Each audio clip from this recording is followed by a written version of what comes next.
Okay, Arthur would like to dedicate the shir before Kevin starts with halachic part of the shir, and I start with the Gemara. Kevin wants to dedicate the shir. Arthur wants to dedicate the shir. Okay, it's to Benyamin ben Aryeh, who passed away at the age of 89.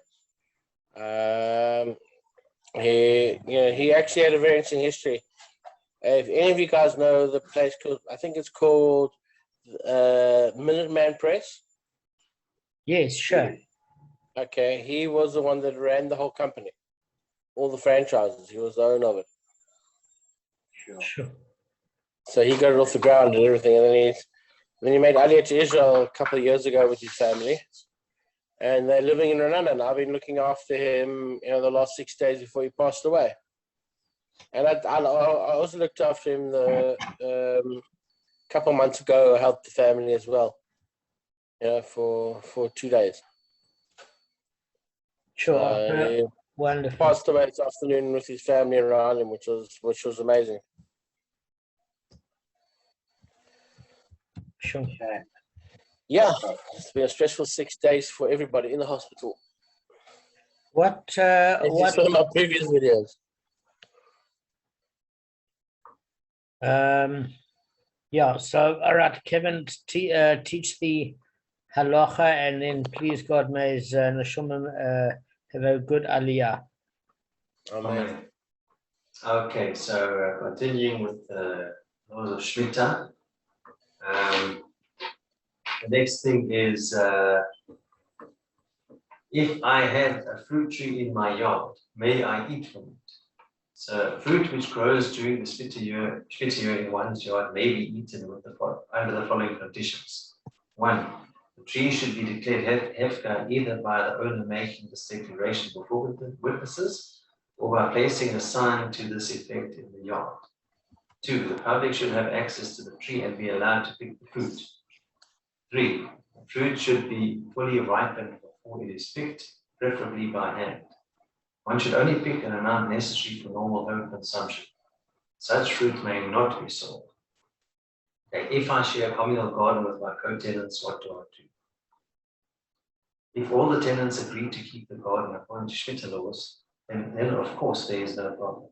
But if the tenants or bad by it, it's like the what do you call it? Like the land, like the not the land or the bad by it is the person that manages the like an apartment block complex, a body corporate. If the tenants or body corporate intend to work the yard in violation of the Shmita laws, then one should declare before 3 witnesses that he is making his share in the garden null and void, and also make it clear to the bite, preferably in writing, that his monthly payment is for services other than yard work. Now the question is, I rent out an apartment to someone who may not follow Shmita laws in the garden. What should I do? You should request that he or she not do anything in the yard in violation of Shmita. Even if the tenant doesn't follow your instructions, you have filled your obligation. Okay, let's just see if that one is. This one more. What about my plants? Outdoor plants, including those on the balcony, which has a roof and walls, as well as on windowsills that project beyond walls of the house, have full Shmita status. Indoor and non-hold house plants may be treated as usual. Non-hold is defined as a plant in a pot which either is solid with no hole at the bottom, or has a hole that is separated from the floor by a plate or other item. The plate under ceramic pots should be made of glass, metal, or plastic.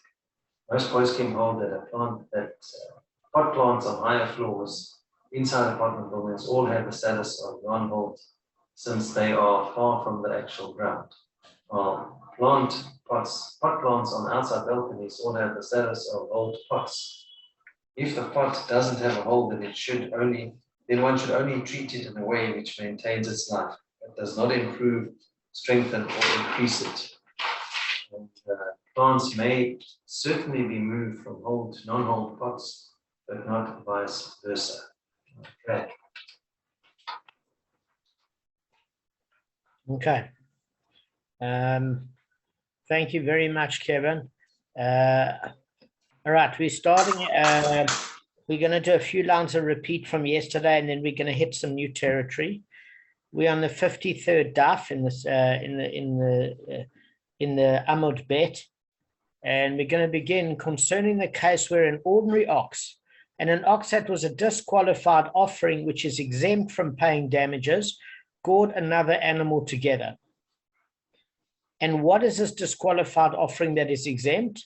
It's a blemished firstborn ox, which is not subject to redemption, because as was explained yesterday, is that even in the case when it becomes unable to sacrifice because it developed a blemish, and the Kohen is allowed to partake from it by eating it, it's as if the Kohen ate it at the table of the Most High, meaning it still belongs to Hashem.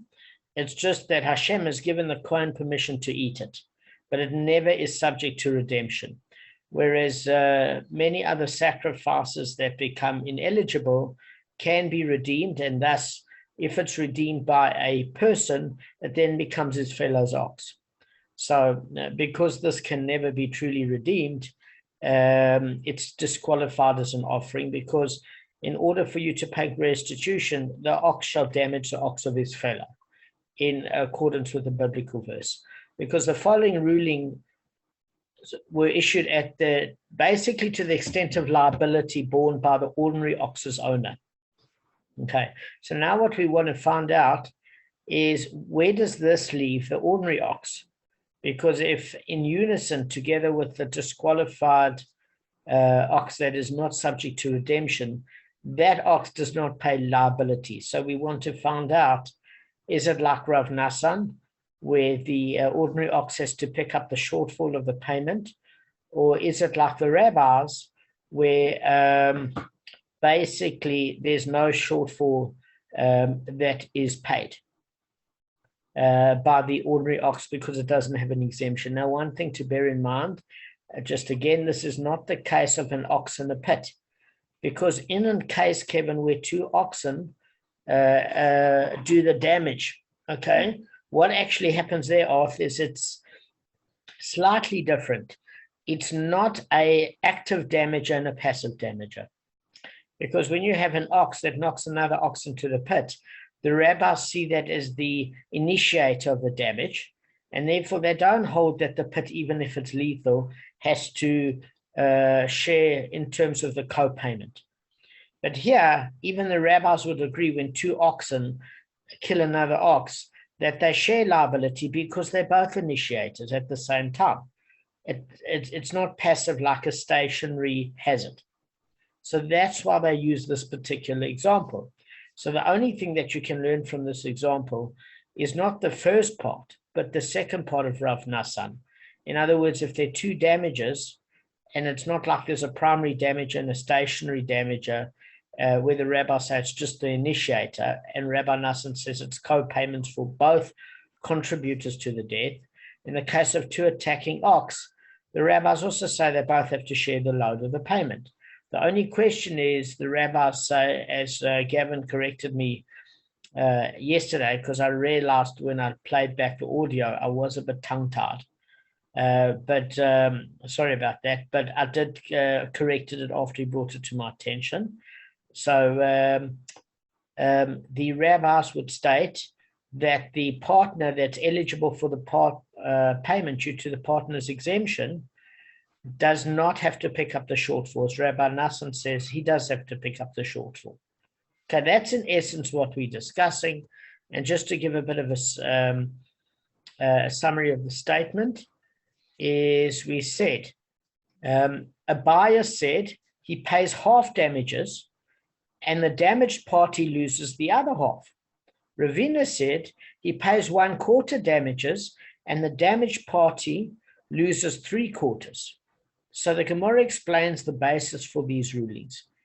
Both this ruling and that ruling refer to a case where the ordinary ox was tame, and therefore, according to Ravina's ruling, he pays 1/4 damages, accords with the rabbis. Whereas Abaya's ruling is that he pays half damages according to Rav Nissan. So just to explain it, why he pays quarter damages is that if the ox was worth 200 zuz that was killed, ordinarily, if it was tam and he had no partners, the ordinary ox, how much would he have to pay if it was muad, guys? Just 200 zuz death. There's only one ox doing the attacking. How much would he ordinarily have to pay? 200. 200 zuz, exactly. Now that it's still muad, say he had a partner in it, before the disqualification, each party would have to pay 100. 100 zuz, exactly. So the partner doesn't pay the 100, and we're holding according to Ravina holds according to the rabbis. Okay, so only the one party would have to pay, which would be, it would seemingly, if it was muad, he'd only have to pay half. But this is tam, so he'd have to pay half of half, which is a quarter. Does that make sense? Now, Abaya's ruling is that he pays half damages accords with Rabbi Nassan.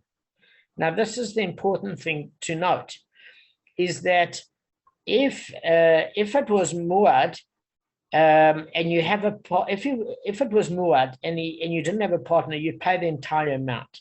If you have a partner, you pay half. That's if it's muad. Okay, so in that particular case, if it's muad, you would pay half, and your partner would pay half.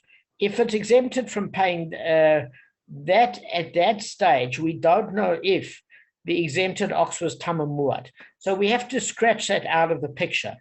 And we say that the ordinary ox that is tam would pay a quarter, because if it was muad, he'd pay half, and if it was tam, you'd pay a quarter.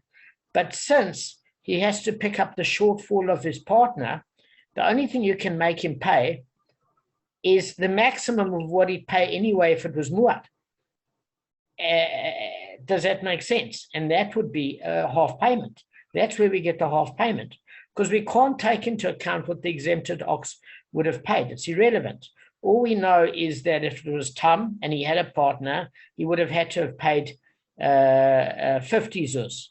And now, because he's picking up the shortfall, he would have to pay 100 zuz. He doesn't pay more than that, like 3/4 damages, because as that ox is disqualified, we have no idea of its status, because the status doesn't count in terms of the exemption. We only have to look at it in terms of what his obligation is. And the most he'd ever have to pay is half, being muad. So that's what he pays. That's the equivalent of him picking up the slack and the shortfall. Right. So now we're at the new part where it says the Gemara offers an alternative explanation according to which Abaye and Ravina are not in dispute. So this is interesting. It's saying, where would you have a case where Abaye and Ravina are not in dispute?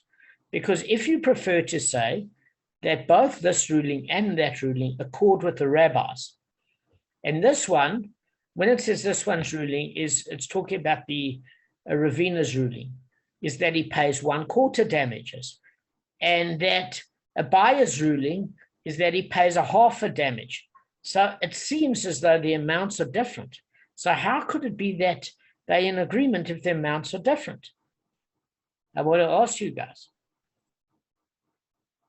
Sure. The worst day to ask me a question like this is a heavy question.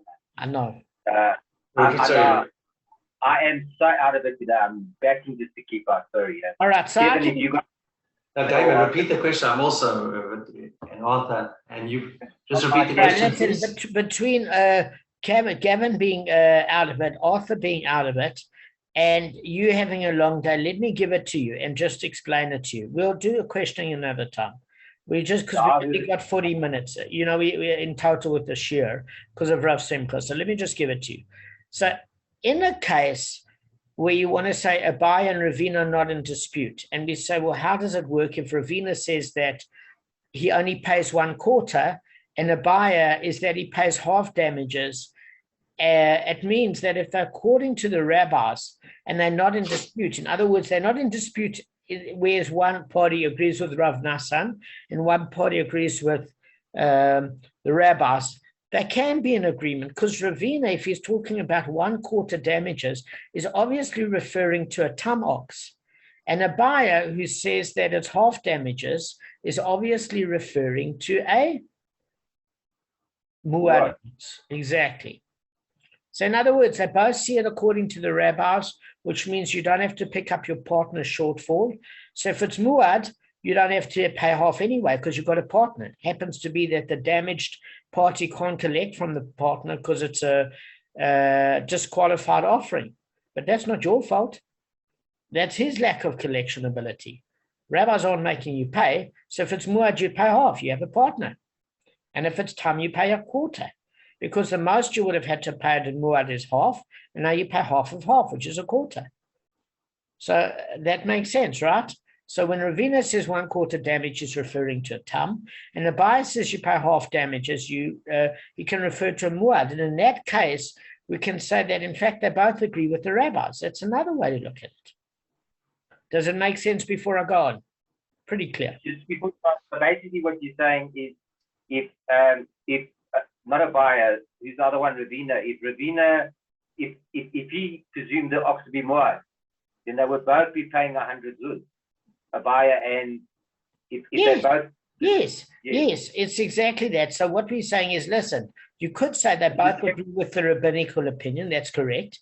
And why they come up with different amounts, if they both agree with the rabbis, is that one is talking about a tam ox and one is talking about a muad. Because if it's a muad, you're paying half. The fact that the damaged party can't collect his other half because there's a Torah exemption on your the partner ox that did the damage because it's exempted as a disqualified offering isn't your problem. You're not picking up the shortfall. So in that case, if it is muad, you'd have to pay half. You have a partner. Damaged party's problem you can't collect from the partner. If it's tam, according to a buyer said it's muad, according to Ravina, it's tam. That's how you could say it's quarter, because it's half of a half. So that's quarter. Sure. So now that was the second way to look at it. What's the third way to look at it? Well, if some say that in a case where an ordinary ox and an ox was a disqualified offering, gored another animal together, a buyer said the owner of the ordinary ox pays half damages, and Ravina says that he pays full damages. So that's another interpretation. Does that make sense? It's not the same interpretation. You know, you've got different Gemaras. So in this case, a buyer says half damages, the ordinary ox's share. And Ravina says full damages. So the Gemara explains that both the buyer's ruling and Ravina's ruling refers to a case where the ordinary ox was a muad. But a buyer ruling that he pays half damages accords with the rabbis. Okay, why? Because if you're according with the rabbis, you don't have to pick up your partner's shortfall. You have a partner. So if it's muad, you pay half and your partner pays half because you don't double pay the damaged party. The partner actually takes financial pressure off you. So you pay half of the partnership. In other words, let me put it this way. You pay the full amount of your share of the partnership. That's what muad actually means. So that's why you're paying half damages, 100 zuz. And the damaged party can't collect 100 zuz from the disqualified ox, okay? Whereas Ravina is saying that you pay full damages. Now, how could he say that if you have a partner?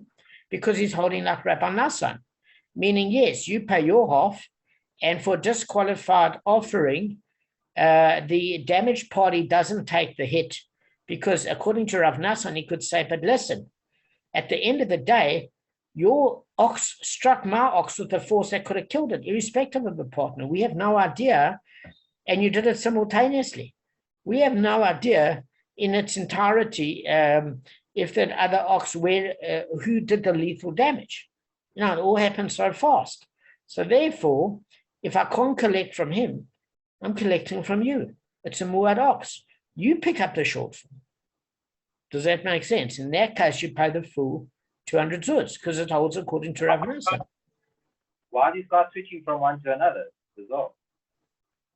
No, what the Gemara is trying to do here, which is quite clever, this is a manufactured or artificial case. It's trying to show you how you can look at a case from different perspectives. Number one, Tam versus Muad, and number two, co-liability, where you don't pick up the shortfall, versus co-liability, where you do pick up the shortfall, and both active damages. Those are the unique features of these cases. Does that make sense? So it's showing all its applications, basically. Did the case ever exist? Who knows? It's coming to teach law. That's the main thing. So the Gemara offers now an alternative explanation in which Abaye and Ravina are not in dispute. Because remember before, it says if they both hold according to the rabbis, they're not in dispute. And it showed how if they had varying amounts, the one's talking about the Tam and the one is talking about the Muad. Showing you different ways to do this Rubik's Cube. And it's going to do it one last shot. Now, we've done it with the rabbis, but we haven't done it with Rav Nassan, where they're both in agreement. So let's take that case. If you prefer to say both Ravina's ruling and Abaye's ruling accord with Rav Nassan, then Ravina's ruling that he pays full damages refers to a Muad, whereas the one, Abaye's ruling that he pays half damages refers to a Tam. Does that make sense? In other words, in each case, the private ox pays the amount he would have paid if he had done the damage himself. So that's what it's saying, is if you consider as if you don't have a partner, if the Torah gave the partner an exemption, you're picking up the full cost. That's all it's saying. Very, very straightforward. Okay? So now we're going on to another part. I hope I've made it clear. I don't think we need to hammer this issue to death. Okay, so now we're going to turn to a different case where three parties collaborate to do damage. And we now want to see the category of liability for each of the three damages. Rava said, if an ox and a person together pushed either a person or an animal or utensils into a pit, the following laws apply, right? So what are we talking about? There's an ox, a person, and they push another person into a pit or an animal or utensils. It's going to deal with each of those cases differently. But you've got three partners. It's not just the ox and the person. Who's your third partner, guys? That's the one. Sorry, Gav? The pit, exactly. Yeah. Yes, because if he never had a pit there, who's to say that there would have been the death factor? Exactly. So the pit is considered a partner. Okay, and then obviously Rava must be holding according to who? The rabbis or Rav Nassan? Rav Nassan. Exactly, because otherwise the pit wouldn't be included in the damage because it is considered a secondary stationary damager. Does that make sense? Whereas the rabbis say it's only the initiator of the damage, which would be the person and another ox pushing in somebody else, or a person or an ox or whatever. So we're holding according to Rav Nassan, as does Rava, well, Rava does, and we're quoting him. So regarding actual damages to a person or animal, all of them are liable, the person, the ox, and the pit. Okay? So what does this mean? If a person was pushed into the bore, the pit, and injured, all three parties share the payment of nezek, actual damage. Okay? Because we learned, obviously we learned that that's a straightforward damage. There's more damages with regards to the person pushing the person in the pit. Okay? But in terms of the actual damage, there's five categories of damage for a person injuring a person. The one is nezek, actual damage, and then four other damages. So the nezek portion is shared by all three: the boar, the ox, and the person. Okay. So what's this assessed if it damages a person? It's assessed by basically, Gavin, it determines the depreciation in the person's theoretical value as a slave in the market. What do we mean as a slave? we mean, like, for example, on the employee market, we don't say, for example, the guy had a private practice and he was a surgeon, and then he was charging 100,000 Rand an operation, and now he's not worth that anymore. We're saying, what would he earn at a government hospital? Does that make sense? We're talking about that sort of national state value, or this fair value in the state market. So if he was crippled by the fall, the difference is between his previous and current values. That's the nezek damage. So all three damages, including even the bor, are liable to pay for that. Because although the Torah, now I've got to ask you something. You know the Torah excludes a bor from paying for a person. Okay, how come the bor pays for a person here? Who pushed? Who was it? Was it a person and an animal, or just the animal that pushed? No. A person, an animal, and the bor. So we learned before that with the bor, if you exempt for a person and utensils, right? So why would the bor pay here, Kev? Is it considered short damage? Is that right? No. Bor. No, the bor's damage is considered like maybe no,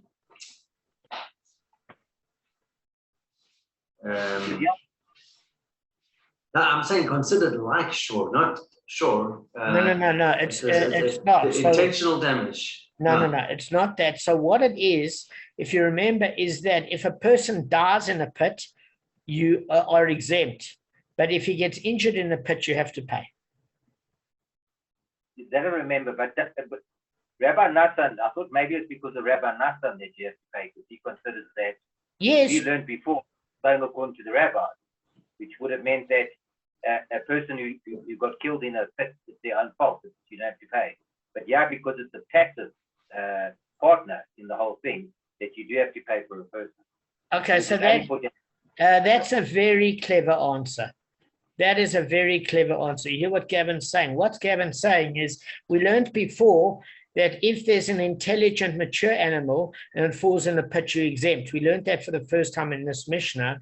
And yet if you had another ox that pushed this ox in the pit, that ordinarily would have circumnavigated around the pit, that in that case, you're obligated, just like an intelligent person that falls in the pit and dies, you wouldn't pay, because a person should know better. In this case, of course, somebody pushed him in the pit. He wouldn't have died had the pit not been in there. Rav Nassan could make him liable in that particular case. The reason why you don't is because is if there's death. That's why this particular Gemara only talks about injury with the person. Otherwise, what you're liable for, Gavin is 100% correct, is that you would be, that we're going to discuss whether you're liable for payments or the death penalty according to Rav Nassan on this very issue. So Gavin, that was brilliant.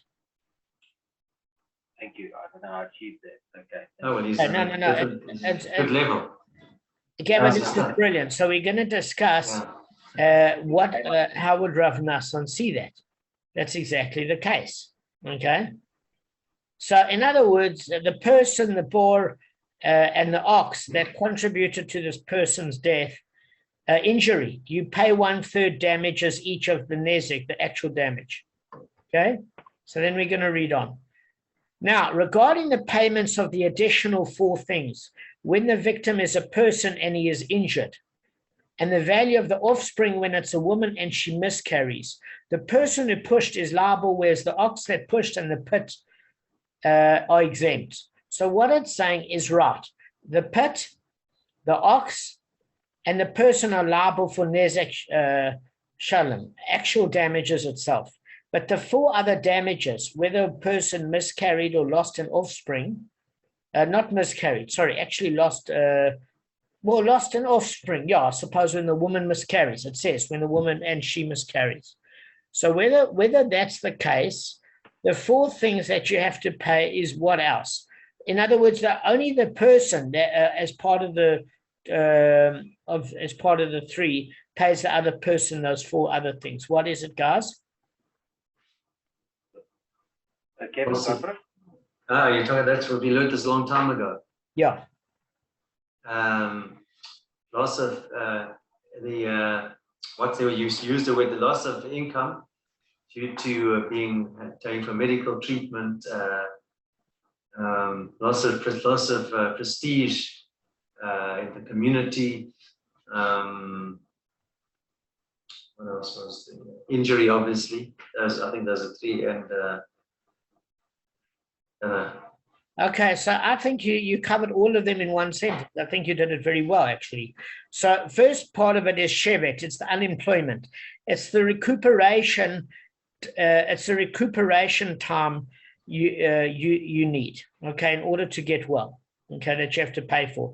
But you pay for that what he would earn in his new job, or what that woman would earn in a new capacity based on their injured. In other words, if they did surgery and now they can watch rabbits in a vegetable patch, you only pay them for the what they would have earned in their new position, the compensation. In terms of what their former self would have earned compared to now in the slave market, that's actually nezek, actual damage. But in terms of the convalescing damage, that's about their new employment. You pay for that sabbatical, the shevet. The word Shabbat and shevet is the resting period. Are you with me? The convalescing period. You also pay for tsar, Kevin, pain, and you pay for refuah, the healing, the medical cost incurred, okay, from the injury. And then you're right, you also pay for the beshet, which is the embarrassment, the humiliation. And you mentioned all these things. The only thing you didn't mention was the pain. okay. But you covered all of them, and that's perfect, perfect, okay? Now, where do we find this from? Guys, if you remember, it's in Leviticus chapter 24, verse 19, and it says, if a man inflicts a wound upon his fellow, etc. So the phrase a man upon his fellow, it's deemed superfluous, and it's expounded as teaching the 4 additional liabilities apply only when a man damages his fellow, but not when an ox damages a person. Now, as for the value of a miscarried offspring, we learned in the Mishnah, if you remember in 48b, that it's payable only when a man brings up the damage, okay, but not when the ox does it. In other words, the ox is trying to go for her, etc. It's only when a human hits a human. How? Because it's based on the verse in Shmot, Exodus chapter 21, verse 22, says, when men fight and jolt a pregnant woman. So the word men excludes oxen and a boar from this payment. That's Rashi's explanation, okay? Now, so far we know what part you share in damages and what part you don't share. We've got 4 minutes and 34 seconds left. Let's just cover a little bit of ground. Now, regarding the payments, this is where Gavin's issue comes in, of kofer for the death of a free man, and 30 shekalim for the death of a Canaanite slave, okay? So basically, if an ox kills a free man, the owner must pay the victim's heirs his value. And when it kills a Canaanite slave, he pays the master the fixed amount of 30 silver shekels. Okay? So basically, as far as that's concerned, this is what is required for the ox. Okay, a kofer is only for an ox, it's not for a pit. Why? Because if it was a muad ox, the owner should have known this was dangerous, and therefore he's responsible in Shemaim for the negligence. That's why he's liable for the kofer. Does that make sense? And the 30 shekalim, the Canaanite slave. But the owner of the pit is exempt from that particular payment. Why? Because the ox is liable, number one, only if it's muad. And the person is exempt from paying kofer. Why? Because as Gavin said, he's subject to the death penalty and liability to capital punishment. He doesn't get off the hook.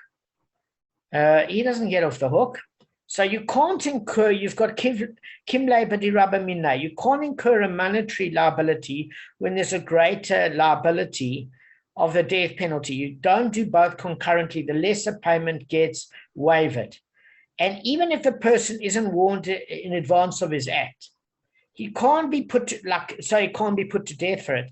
He's exempt from pain because we learned that any act that would carry the death penalty, if done intentionally and with the proper warning, he's exempt from payment, even if he did it unwittingly.